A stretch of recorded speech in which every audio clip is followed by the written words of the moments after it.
besoin de toi, maître. Heureuse est la mère qui t'a porté et allaitée. Heureux plutôt ceux qui écoutent la parole de Dieu et qui l'observent.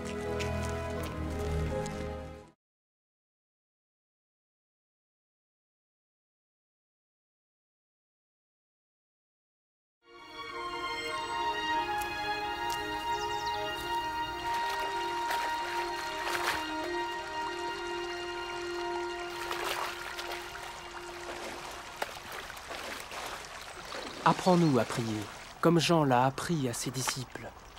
Quand vous priez, dites « Notre Père qui es aux cieux, que ton nom soit sanctifié, que ton règne vienne, que ta volonté soit faite sur la terre comme au ciel.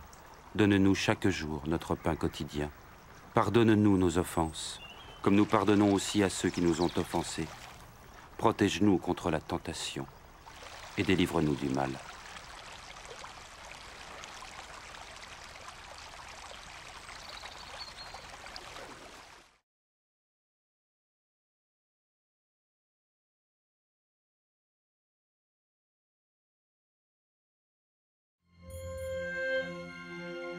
Dans les Saintes Écritures, Dieu déclare que le Messie viendrait pour être le sauveur du monde.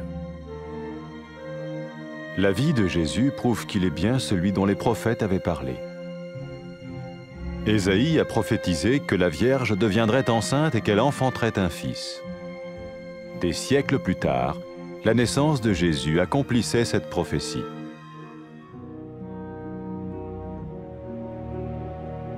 Les Saintes Écritures déclaraient que le saint à naître serait appelé le Fils de Dieu. Cela signifiait que Jésus serait le Fils de Dieu au sens spirituel et non au sens physique. Nous le voyons par sa manière de vivre. Il a guéri des malades, il a pardonné leurs péchés, les a ramenés à Dieu et leur a promis une place dans le royaume éternel de Dieu. Il s'est offert lui-même en sacrifice pour le péché à leur place. Puis il est revenu à la vie, victorieux sur la mort selon le plan de Dieu. Jésus a dit « Personne ne me prend la vie, mais je la donne de ma propre volonté. » La vie de Jésus n'a pas seulement accompli les écrits des prophètes, mais elle a aussi confirmé la vérité de la sainte parole de Dieu. Les prophètes avaient écrit « Ta parole, ô mon Dieu, est parfaite, elle dure à toujours. » Jésus lui-même a dit « Le ciel et la terre disparaîtront, tandis que mes paroles ne disparaîtront jamais. » Jésus est venu pour nous donner la vie dans toute sa plénitude.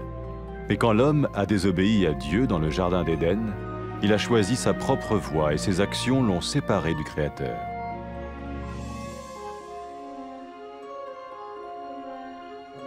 Les Saintes Écritures déclarent que tous ont péché et que le salaire que paye le péché, c'est la mort. Il s'agit de la mort spirituelle, éternelle séparation d'avec Dieu. Mais tout comme Dieu a donné un bélier pour qu'il meure à la place du fils d'Abraham, ainsi il a envoyé Jésus, le Messie, mourir à notre place. Sa vie, sa mort et sa résurrection restaurent la relation entre Dieu et tous ceux qui mettent leur confiance en lui. Maintenant, non seulement Jésus pardonne les péchés de ceux qui le suivent, mais il les sauve aussi du jugement éternel de Dieu. Ils sont sûrs d'aller au paradis et de vivre avec lui pour toujours. C'est cette vie et cette liberté de la culpabilité et du pouvoir du péché que Jésus offre à chacun aujourd'hui. Cela ne veut pas dire suivre une religion, mais choisir d'avoir foi en Jésus qui dit « Je me tiens à la porte et je frappe. Si quelqu'un entend ma voix et ouvre la porte, j'entrerai chez lui. » Cela veut dire se tourner vers Dieu et croire que Jésus vient dans nos vies pardonner nos péchés et nous rendre tels qu'il veut que nous soyons. Il ne suffit pas d'approuver intellectuellement ce qu'il dit, ni de vivre une expérience émotionnelle. Nous le recevons par grâce, au moyen de la foi, par un acte de notre volonté. Lorsque quelqu'un est prêt à suivre Jésus le Messie, il peut lui parler par une simple prière. Peut-être êtes-vous prêt maintenant à ouvrir votre vie à Dieu. Si oui, vous pouvez vous joindre à la prière suivante, silencieusement. dans votre cœur. Seigneur Jésus, j'ai besoin de toi. Merci d'être mort sur la croix pour mes péchés.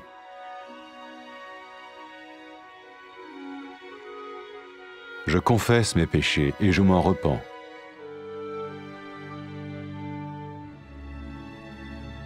Je t'ouvre la porte de ma vie et je te reçois comme mon Sauveur et Seigneur.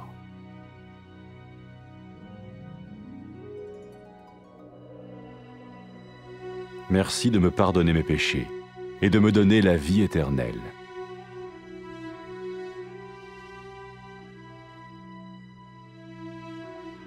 Fais de moi le genre de personne que tu veux que je sois. Maintenant que je deviens l'un de ceux qui te suivent. Amen.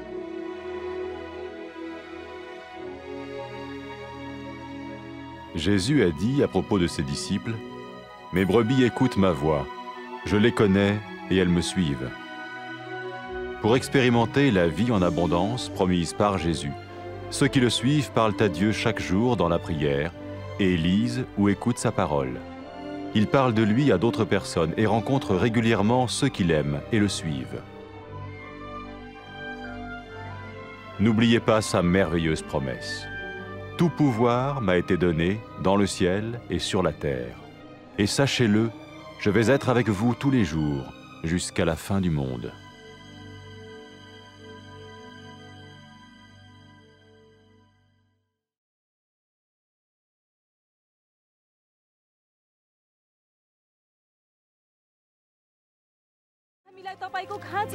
ती नारी धन्यको हुन्, तपाईलाई गर्भधारण गरिन् र दूध चुसाइन्। बरु ती मानिसहरू धन्य हुन् जसले मेरा वचनहरू सुन्छन् र पालना गर्छन्।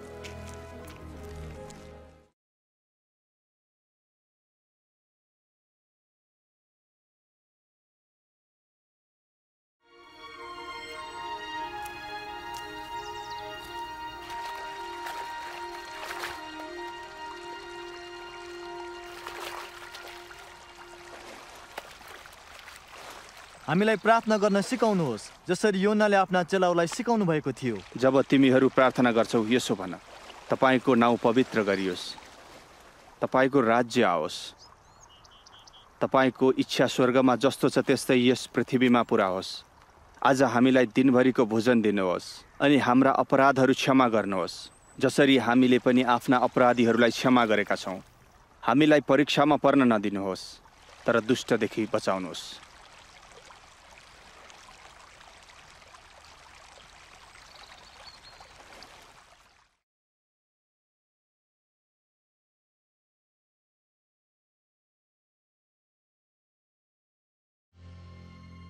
धेरै पहिले अगमवक्ताहरूले धर्मशास्त्रमा लेखेका थिए कि परमेश्वरले मसीहलाई पठाई पापीहरूलाई बचाउनु हुनेछ र परमेश्वरसँग मिलाप गराउनु हुनेछ।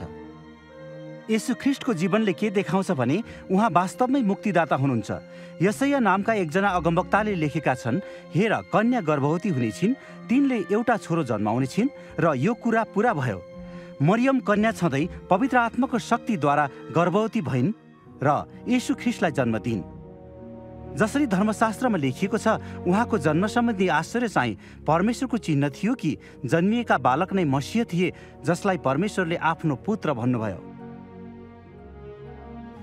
जब मानिसहरूले येशूलाई देखे, उनीहरूले उहाँमा परमेश्वरको शक्ति र स्वभावलाई देखे। उहाँले मानिसहरूलाई निको पार्नुभयो र उनीहरूको पाप क्षमा गर्नुभयो र उहाँले उनीहरूलाई अनन्त राज्यमा स्थान दिने प्रतिज्ञा गर्नुभयो।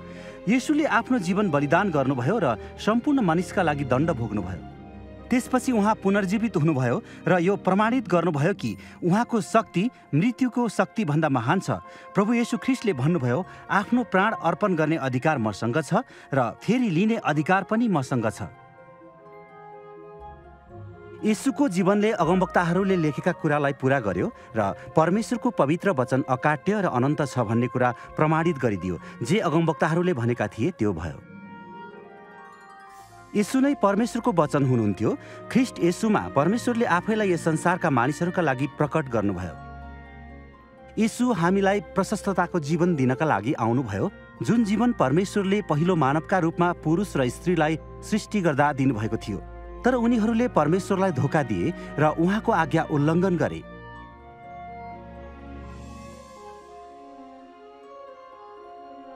धर्मशास्त्रमा यो लेखिएको छ, सबै मानिसले पाप गरेका छन् र पापको ज्याला चाहिँ मृत्यु हो। जो मानिसले पाप गरेको छ ऊ परमेश्वरसँग जिउन सक्दैन।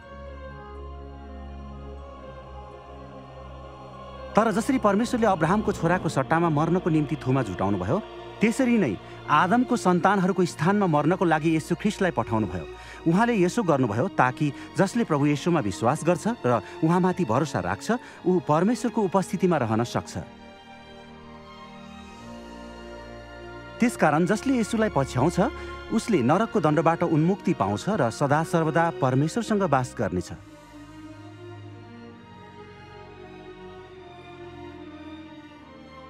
जब येशू मृतकहरूबाट जीवित हुनुभयो, उहाँले आफ्ना चेलाहरूलाई भन्नुभयो, मानिसले मेरो नाउँमा सारा जातिहरूको माझमा घोषणा गर्नेछन् कि जसले पश्चाताप गर्छ र उहाँतर्फ फर्किन्छ, परमेश्वरले तिनीहरूको पाप क्षमा गर्नुहुन्छ। येशूले यो पनि भन्नुभयो कि उहाँले आफ्ना चेलाहरूसँग रहनका निम्ति, उनीहरूलाई सत्य प्रकट गर्नका निम्ति र उनीहरूलाई परमेश्वरको मार्ग पछ्याउने शक्ति प्रदान गर्नका निम्ति पवित्र आत्मा पठाउनुहुन्छ।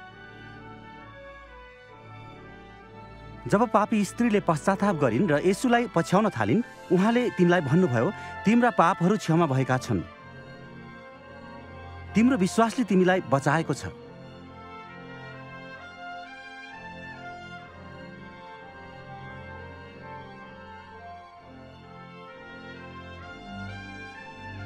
जसले येशू ख्रीष्टको चेला हुने निर्णय गरेका छन्, उनीहरूले यस्ता वचनहरू प्रयोग गरी आफ्नो विश्वास प्रकट गर्न सक्छन् र ख्रीष्टसँग आफ्नो सम्बन्ध सुरु गर्न सक्छन्।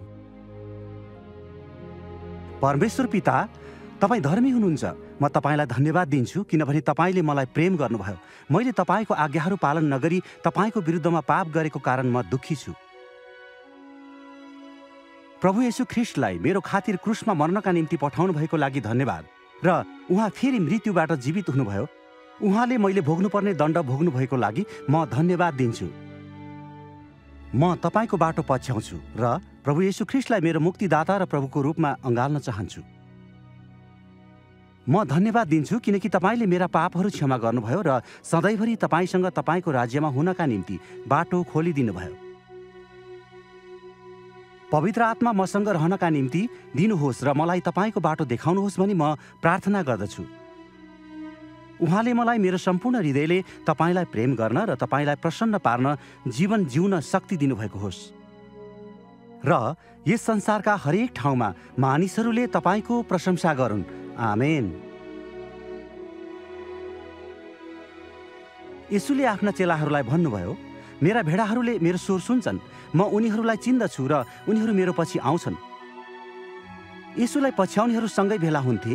उनीहरू हरेक दिन उहाँसँग कुरा गर्थे, धर्मशास्त्रमा उहाँको वचन अध्ययन गर्थे, उनीहरू उहाँको उदाहरण पछ्याउँथे र अरूलाई उहाँको विषयमा बताउँथे। येशूले उनीहरूको हृदयमा वास गर्नुहुने परमेश्वरको आत्माद्वारा उनीहरूलाई डोर्याउनुभयो र सशक्त बनाउनु भयो।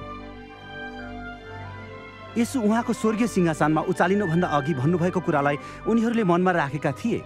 परमेश्वरले मलाई पृथ्वी र स्वर्गमा सम्पूर्ण अधिकार दिनुभएको छ। यस कुरामा निश्चित हौ कि जगतको अन्तसम्म म तिमीहरूको साथमा छु।